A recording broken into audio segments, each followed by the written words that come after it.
Hello students, hope आप सब अच्छे होंगे। मैं आपका फ्रेंड मेंटर गाइड नवीन मिश्रा आप सबका एफएमजी क्लासेस में बहुत बहुत स्वागत करता हूं। तो चलिए, जेई मेंस एंड एडवांस के क्वाड्रेटिक इक्वेशन के चैप्टर को कंटिन्यू करते हुए आज हम लोग सीखेंगे एक बहुत बहुत इंपॉर्टेंट टॉपिक जिसका नाम है मैक्सिमा एंड मिनिमा, जो कि रेंज बताता है आपका क्वाड्रेटिक इक्वेशन में कि रेंज कहाँ से कहाँ तक है इस क्वाड्रेटिक इक्वेशन का।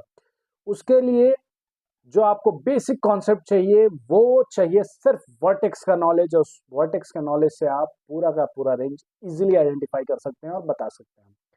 चलिए, उसके पहले आप फोकस करें यहाँ पे, और ये यहाँ पे आप क्या देख रहे हैं, योर टाइम इज नाउ।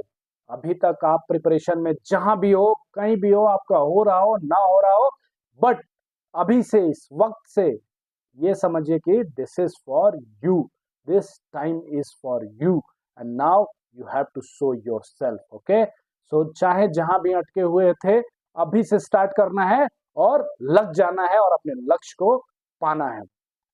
चलिए कंटिन्यू करते हैं। क्वाड्रेटिक इक्वेशन में रेंज क्या होता है? अच्छा, रेंज वर्ड से आपको क्या पता चल रहा है कि रेंज क्या होता है? रेंज मतलब, जैसा आप क्वाड्रेटिक इक्वेशन का एक ग्राफ ले लीजिए जिसको कि हम पैराबोला बोलते हैं, आप सब जानते हैं ग्राफ के बारे में। ठीक है, अब यहाँ पे एक वर्टेक्स होता है, जो सबसे नीचे वाला पॉइंट होता है उसको हम वर्टेक्स बोलते हैं, और इसका वैल्यू क्या होता है? -b/2a and -d/4a। वर्टेक्स क्या होता है? -b/2a and -d/4a। मतलब ये x कोऑर्डिनेट हो गया, ये y कोऑर्डिनेट हो गया इस पॉइंट का। अब जब ग्राफ कहीं भी रहे, ग्राफ कहीं भी रहे, इस टाइप से रहे, डाउनवर्ड रहे, अपवर्ड रहे, सबसे पहले आपको, अगर डाउन अपवर्ड है मतलब a ग्रेटर देन 0 है, तो ये पॉइंट हो जाएगा आपका -b/2a एंड d/2 -d/4a। और अगर डाउनवर्ड है तो ये आपका पॉइंट क्या है? a लेस देन 0 के केस में जो डाउनवर्ड पैराबोला होता है, ये पॉइंट हो जाएगा आपका वर्टेक्स, -b/2a एंड -d/4a। इतना तक तो आप समझ गए कि वर्टेक्स क्या होता है। अब आप देखिए यहाँ पे कि थोड़ा सा वर्टेक्स से थोड़ा दूर हटते हैं और रेंज पे किस टाइप के क्वेश्चंस आते हैं वो देखते हैं। ठीक है, तो चलिए, रेंज पे किस टाइप के क्वेश्चन आते हैं देखते हैं। तो सबसे पहले आपको दे देगा कि जब भी पैराबोला अपवर्ड होगा, व्हेन पैराबोला मतलब a ग्रेटर देन 0, आपको क्वाड्रेटिक इक्वेशन क्या होता है? Standard form ax² + bx + c = 0। अब इस केस में अगर a ग्रेटर देन 0 हुआ तो वो पैराबोला किधर खुलेगा? ऊपर की तरफ खुलेगा। अच्छा, जब ऊपर की तरफ खुलेगा तो आपको क्या दिख रहा है? ये कहाँ तक बढ़ते हुए जाएगा? ये इंफिनिटी तक जाएगा। ये भी कहाँ तक जाएगा? इनफाइनाइट, बहुत दूर तक जाएगा। मतलब ये हुआ कि अगर आपको सिर्फ रेंज पूछ दिया जाए इस केस में, तो रेंज क्या होता है? रेंज क्या होता है? y कोऑर्डिनेट, y मिनिमम से y मैक्स निकालना है आपको। रेंज का मतलब क्या हो गया? y। अब क्वाड्रेटिक एक्सप्रेशन कैसा होता है? y = x² + bx + c। ठीक है, तो y का आपको मिनिमम वैल्यू निकालना है एंड y का मैक्सिमम वैल्यू निकालना है। तो अगर ग्राफ आपका अपवर्ड पैराबोला हो रहा है, ऊपर की तरफ खुल रहा है, तो मैक्सिमम वैल्यू क्या हो गया? वो प्लस इन्फिनिटी तक जाएगा। और मिनिमम वैल्यू क्या हो गया? क्या यहाँ पे आपको दिख रहा है कि इससे नीचे अब जा नहीं रहा है ये ग्राफ? इससे नीचे x का कोई भी वैल्यू हो जाए उसके नीचे नहीं जाएगा वो। तो minimum value is this, which is nothing but -d/4a। -d/4a आएगा आपका minimum value, and maximum value क्या आ जाएगा आपका? मैक्सिमम वैल्यू क्या आ जाएगा आपका? Infinity, plus infinity. अच्छा, ये वर्टेक्स आता कहाँ से? एक छोटा सा मैं आपको बेसिक्स भी दे देता हूँ कि -b/2a और -d/4a कैसे आता है। तो जैसे आपका y = ax² + bx + c हो गया, ax² + bx + c हो गया। जब आप इस क्वाड्रेटिक इक्वेशन को डिफरेंशिएट करते हैं विथ रिस्पेक्ट टू x, तो आपको क्या मिलता है? 2ax + b, और c कांस्टेंट का डिफरेंशिएशन 0। तो यहाँ से x का वैल्यू क्या आ गया? -b/2 है। तो यही होता है x का वो पॉइंट जो आपने वर्टेक्स में लिखा है। ये वर्टेक्स होता है -b/2 है। अच्छा, ये तो जब x का वैल्यू आप इस स्टैंडर्ड इक्वेशन में डालेंगे, तो देखिए क्या होता है। x के जगह पे डालिए, तो a इंटू -b/2a का whole square plus b into X के जगह -b/2a और प्लस c = 0। अब देखिए यहाँ से क्या हो गया? a² यहाँ पे कैंसिल आउट हो जाएगा, तो क्या ऊपर बचा? ऊपर में +b² और नीचे में 4a। प्लस माइनस माइनस हो जाएगा और यहाँ पे क्या हो जाएगा minus B square by 2a और plus c by 1 is equals to 0। अब आप क्या करना है, आपको एलसीएम ले लेना है। एलसीएम लेने के बाद आपके पास क्या आ जाएगा, एलसीएम लेने के बाद यहाँ पे देखिए क्या आ जाएगा 4a एलसीएम हो जाएगा तो ऊपर से क्या हो जाएगा बी स्क्वायर माइनस ये 2 बी स्क्वायर हो जाएगा और plus 4ac is equals to 0। अब यहाँ से अगर आप देख रहे हैं तो minus B square plus 4ac which is by 4a। तो what is this minus B square minus 4ac, अगर b माइनस आपने कॉमन ले लिया, माइनस आपने कॉमन ले लिया तो आपके पास क्या बचा, देखिए इधर माइनस अपने कॉमन ले ले तो B square minus 4ac divided by 4a और यहाँ पे माइनस आपने कॉमन ले लिया विच इज नथिंग बट ये क्या है value, nothing but your minus D by 4a। ठीक है, तो यही आता है आपका value minus D by 4a and minus B by 2a X and Y coordinate which is your vertex. ठीक है, अब चलिए आते हैं हम देखते हैं यहाँ पे कि रेंज ऑफ क्वाड्रेटिक इक्वेशन में किस तरह के क्वेश्चन आते हैं। तो रेंज में देखिए दो तीन चीजें हैं, एक तो रेंज अगर अपवर्ड पैराबोला हो रहा है, जैसे इस केस में देखिए ए का वैल्यू क्या है, ए ग्रेटर देन 0 है 1 है तो ए ग्रेटर हो गया तो पैराबोला तो अपवर्ड होगा। अच्छा डी का भी देख लेते हैं, डी क्या होता है minus B square minus 4ac, इस केस में क्या है बी स्क्वायर 2 का square minus 2 into 1 into 4 sorry 4ac, एक मिनट, तो यहाँ पे क्या होता है बी स्क्वायर माइनस 4ac, तो बी इसका मतलब 2 का स्क्वायर माइनस 4 इंटू 1 इंटू 4, तो 4 स्क्वायर सॉरी 4 माइनस आपके पास क्या हो गया 4 minus 16, 4 minus 16 is equals to minus of 12। माइनस 12 का मतलब क्या हो गया कि डी जो हो गया लेस देन 0 हो गया, मतलब इसके कोई भी रियल रूट नहीं है, तो ये हमेशा क्या रहेगा, ये हमेशा एक्स एक्सिस से ऊपर रहेगा, एक्स एक्सिस को ना तो ये टच करेगा ना ही कट करेगा। अब आपको देखना है कि ये रेंज में पूछ रहा है -1 से 3 के बीच में।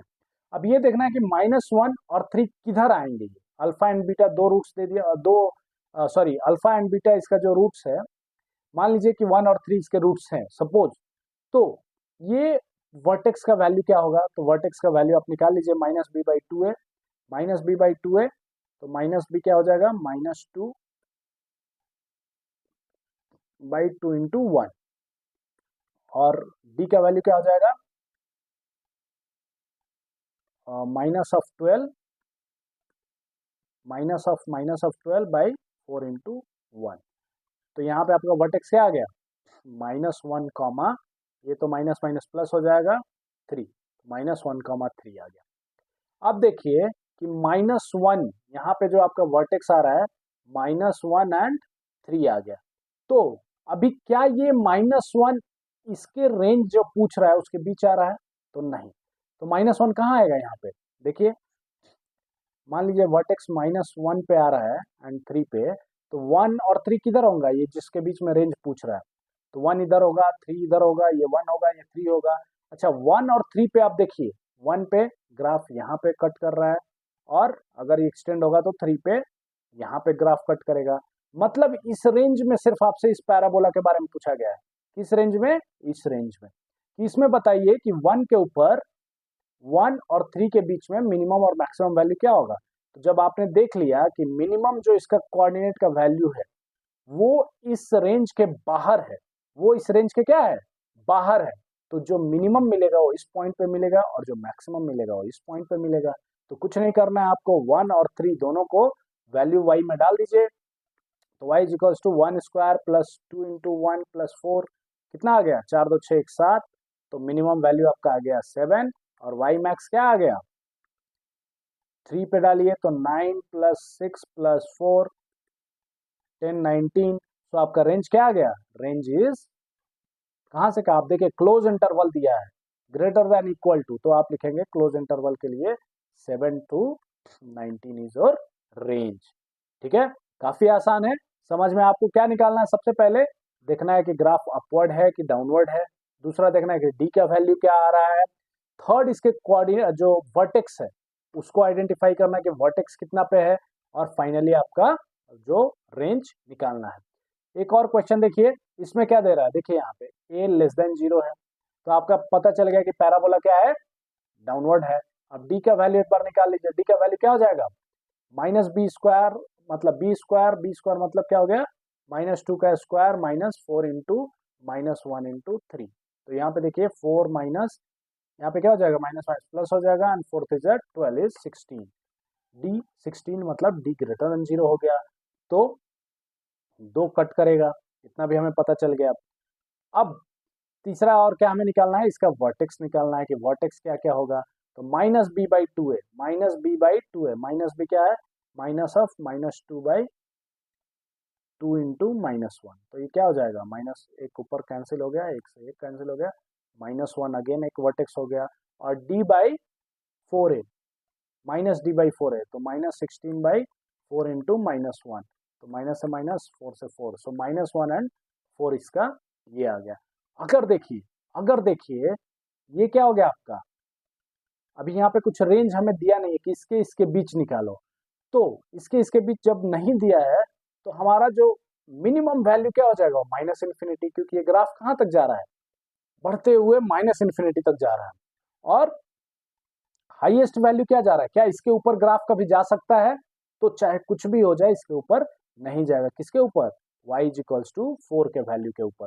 तो y हमेशा क्या रहेगा, 4 रहेगा मैक्सिमम, और तो मिनिमम टू मैक्सिमम हमें हमेशा रेंज लिखना होता है, तो इस इक्वेशन का रेंज क्या हो जाएगा, माइनस इन्फिनिटी पे open interval, and 4 is your maximum value, ठीक है, 4 इज योर मैक्सिमम वैल्यू। तो इन जनरल, अगर इन जनरल आपको कभी भी रेंज लिखना हो, इन जनरल आपको कभी भी रेंज लिखना हो, तो देखिए दो चीजें देखना है, पहला ग्राफ अपवर्ड और डाउनवर्ड। अगर अपवर्ड है और कुछ रेंज का लिमिट नहीं दिया है कि इसके इसके बीच निकालो, तो हमेशा infinity to maximum value plus infinity, minimum value your Y minimum, मतलब -d/4 है, ये होगा।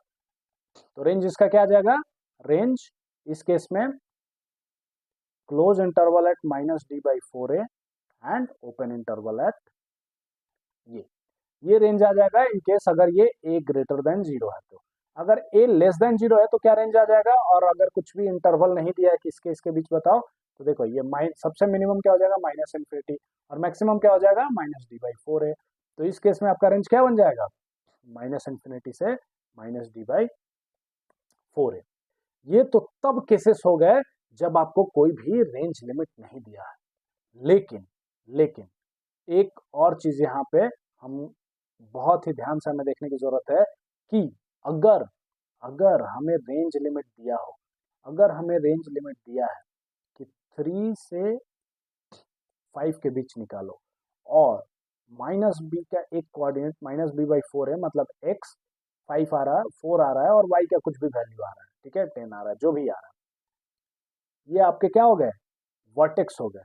ये वर्टेक्स गिवन है, और वर्टेक्स लाई कर रहा है किसके किसके बीच, 3 5 के बीच, जो रेंज दिया है उसके बीच हमें वर्टेक्स लाई कर रहा है। तो अब देखिए इससे ग्राफ इधर क्या हो रहा है, डाउन आ रहा है, मतलब ये इस पॉइंट पे ये मैक्सिमम वैल्यू हो जाएगा, ये मिनिमम वैल्यू हो जाएगा। इस पॉइंट से अगर जब ऊपर जा रहा है तो यहाँ पे क्या हो जाएगा, ये मिनिमम वैल्यू हो जाएगा, और ये मैक्सिमम वैल्यू हो जाएगा, ठीक है।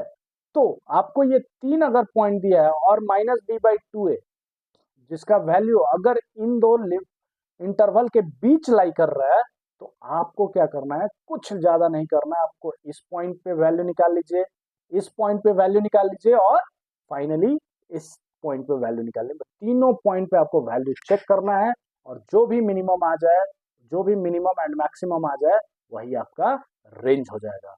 तो यहाँ पे बहुत ही एक छोटा सा ट्रिक मैंने दिया है कि इफ -b/2 है, मतलब vertex coordinate of x, vertex का x coordinate lie outside of given value, then the range will be given interval. मतलब अभी आपने इस केस में देखा था, इस केस में हमने देखा था कि इस केस में क्या आ रहा था, हमारा -1 एंड 3 आ रहा था, -1 एंड 3 आ रहा था, लेकिन -1 जो -b/2 है का वैल्यू -1 जो आ रहा था, वो 1 और 3 जो गिवन इंटरवल था उसके बीच लाई नहीं करता था, उसके बाहर लाई करता था, तो हमारा जो रेंज आता था 1 एंड 3 पे आ जाता था। लेकिन अगर वही दूसरे केस में अगर यही लाई कर जाता, -b/2 है, अगर -b/2 है, लाई इनसाइड द गिवन वैल्यू, जो अभी हमने देखा यहाँ पे और यहाँ पे लाई कर रहा है, माइनस बी बाई टू है जो कि 4 आ रहा था, वो 3 and 5 के बीच लाई कर रहा था, then you need to check at all 3 value and whichever will be the minimum